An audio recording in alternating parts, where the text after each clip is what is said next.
आज हम करेंगे निबंध लेखन। निबंध शब्द में नी और बंध दो शब्द मिलकर बने होते हैं। नी का अर्थ होता है अच्छी तरह से, बंध का अर्थ है बंधा हुआ। तो अच्छी तरह से नियमों से बंधा हुआ ही निबंध कहलाता है। निबंध गद्य साहित्य की एक विधा है और इसे जैसे कि अंग्रेजी में हम देखेंगे एसे का प्रयोग किया जाता है, उसी तरह से यह हिंदी में निबंध का प्रयोग किया जाता है। निबंध छोटा भी हो सकता है और विस्तृत, दोनों प्रकार के हो सकते हैं।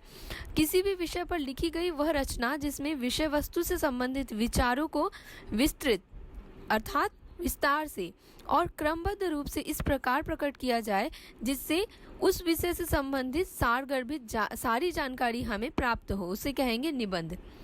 और निबंध इस तरह से हमने जाना कि निबंध क्या है। इसके बाद आते हैं निबंध के अंग।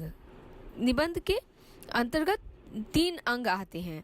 पहला है भूमिका या प्रस्तावना जिसे कहते हैं, अर्थात प्रस्तावना निबंध का महत्वपूर्ण भाग है। इसके अंतर्गत विषय वस्तु का परिचय दिया जाता है। जिस विषय में हमें निबंध लिखना है उसके बारे में हमें बता दिया जाता है, जिससे पाठक को निबंध के अगले भाग को समझने में आसानी होती है। अर्थात कोई विषय हमें दिया गया है निबंध लिखने के लिए, तो पहले हम उस विषय के बारे में कुछ जो जानकारी है वो देंगे, उसके बाद हम विषय पे आएंगे। तो ये जो जानकारी हम देंगे इसे कहेंगे भूमिका या प्रस्तावना। उसके बाद मध्य भाग या उसे कहेंगे विषय का विस्तार। तो जिस विषय के बारे में हमें लिखना है उसे हम विस्तार रूप से, क्रमबद्ध रूप से अच्छी तरह से लिखेंगे। और उसके बाद आता है उपसंहार या फिर निष्कर्ष अर्थात समापन। इसके अंतर्गत निबंध का सार, जो हमने लिखा उसका सार, उसका जो संक्षिप्त रूप हम उसमें लिखेंगे। तो इस तरह से निबंध के 3 अंग हैं, भूमिका या प्रस्तावना, मध्य भाग, विषय का विस्तार और उपसंहार या निष्कर्ष। और इसके बाद हम देखेंगे निबंध के प्रकार। तो निबंध के भी अनेक प्रकार हैं। उन प्रकारों के अनुसार निबंध लिखा जाता है। तो इनके रूप, शैली और विषय वस्तु के आधार पर इन्हें निम्नलिखित भागों में बांटा गया है। तो पहला है वर्णनात्मक निबंध। तो वर्णन का अर्थ होता है किसी के बारे में लिखना। तो वर्णनात्मक निबंध के अंतर्गत स्थान, व्यक्ति विशेष या ऋतु विशेष आदि कोई भी विषय हो उसके बारे में वर्णन करते हुए हम लिखते हैं। दूसरा है विचारात्मक निबंध। विचारात्मक निबंध के अंतर्गत हम विभिन्न विषयों पर पक्ष विपक्ष, मतलब हम सिर्फ अच्छी बातें ही नहीं कर रहे हैं बल्कि उसके विपक्ष में भी बात रखेंगे। तो इस तरह से सकारात्मक नकारात्मक दोनों पहलुओं को लिखते हैं, इसे कहेंगे विचारात्मक। हम अपने विचार व्यक्त करते हैं उस विषय के बारे में, चाहे वो उस विषय की अच्छाई हो बुराई हो, सभी कुछ को हम साथ में क्रमबद्ध रूप से लिखते हैं। इन निबंधों के अंतर्गत हम देखेंगे विज्ञान हो, आतंकवाद हो, ऐसे विषय को हम रखते हैं। इसके बाद आते हैं भावनात्मक निबंध।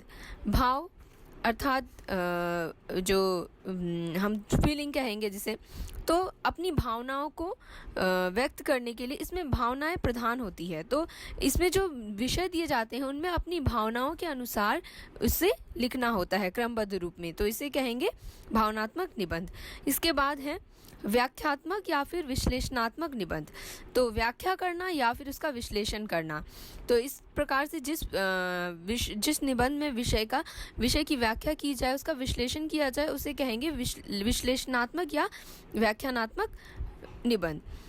इसके अंतर्गत हम देखेंगे तथ्यों के आधार पर विषयों का विश्लेषण और विवरण या फिर व्याख्या की जाती है तथा उस पर समाधान और सुझाव प्रस्तुत किया जाता है।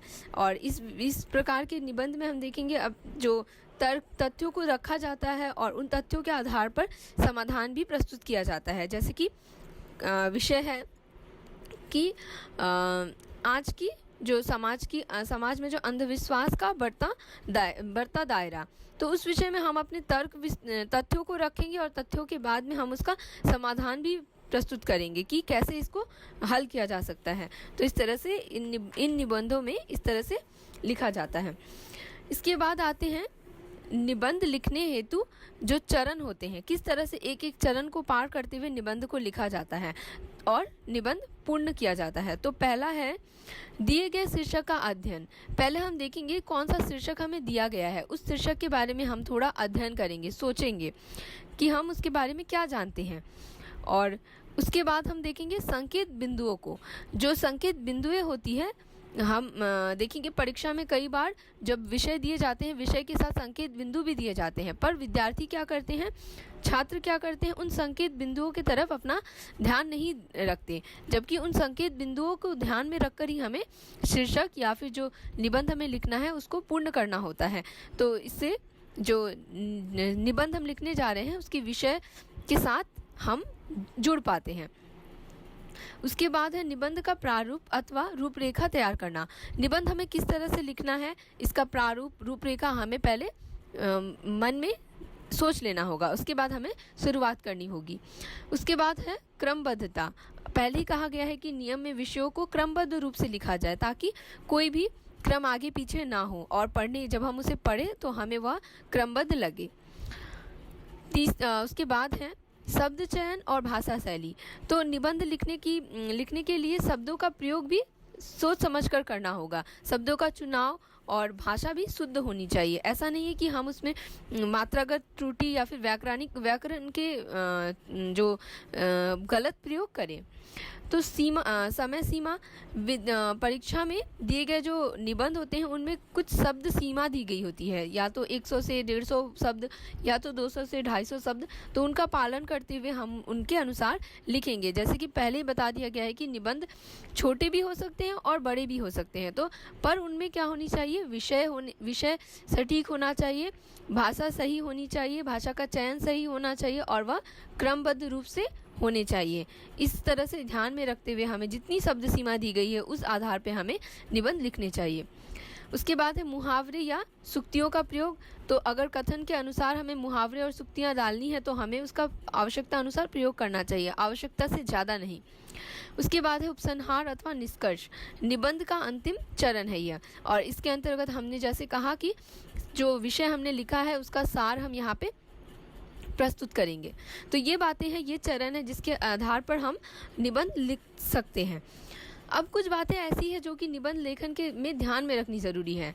पहला है निबंध को उचित प्रकार अनुच्छेदों में बांटकर विषय वस्तु को छोटे छोटे वाक्यों और सरल शब्दों में लिखना चाहिए। कभी कभी हम देखेंगे कुछ छात्र क्या करते हैं, किसी विषय पर जब निबंध लिखते हैं तो वो पूरे एक ही अनुच्छेद में लिख देते हैं, एक ही पैराग्राफ में पूरी निबंध को लिख देते हैं, बल्कि ऐसा नहीं करना चाहिए। इससे समझने में भी हमें कठिनाई होगी। इसीलिए अलग अलग अनुच्छेद, अलग अलग पैराग्राफ बनाकर हमें इसे सुंदर ढंग से क्रमबद्ध रूप से इसे लिखना चाहिए और वाक्य जो हो वो छोटे हों और सरल हों।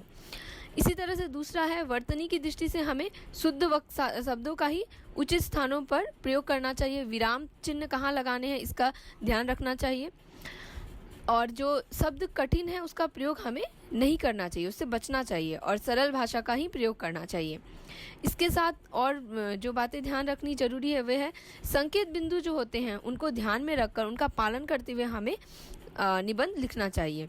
निबंध में प्रयोग किए जा रहे जो शब्द होंगे वे सजीवता और सहजता के साथ होंगे, तभी निबंध जो होगा वह सजीव और सहज होगा।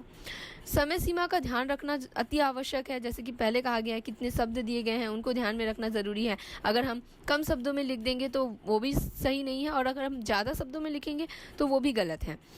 तो निबंध लेखन में लंबी कहानियों और विवरण से बचना चाहिए। लंबी हम कहानियाँ ही लिखते जा रहे हैं, जैसे कि मैंने कहा कि एक अनुच्छेद में एक ही पैराग्राफ में बस लिखते जा रहे हैं, तो इसका कोई मतलब नहीं है, यह सटीक नहीं है। इसे हमें सुंदर ढंग से लिखना होगा। उसके बाद है लंबे वाक्यों से हमें बचना चाहिए। हमें लंबे वाक्यों का प्रयोग नहीं करना चाहिए, बल्कि वाक्य जितना हो सके हमें सरल वाक्यों का प्रयोग करना चाहिए।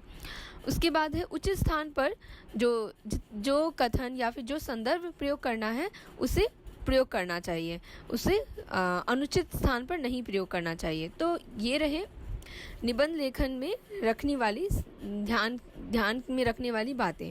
तो इस तरह से हमने यहाँ जान लिया कि निबंध क्या है। वैसे हमने बहुत सारे निबंध आज तक लिखे हैं, पर उनके लेखन के तरीकों को हमें जानना ज़रूरी है। तो ये लेखन के तरीके अगर हमें मालूम होंगे तो हम और भी अच्छे ढंग से और भी सुंदर ढंग से निबंध को लिख सकते हैं। तो आज के क्लास में हम इतना ही जानेंगे कि निबंध लिखना कैसे है। उसके बाद मैं कुछ निबंध के विषय दूंगी जिसे आपको अपनी कॉपी में लिखना है, इन विषयों को, इन बिंदुओं को ध्यान में रखते हुए। धन्यवाद।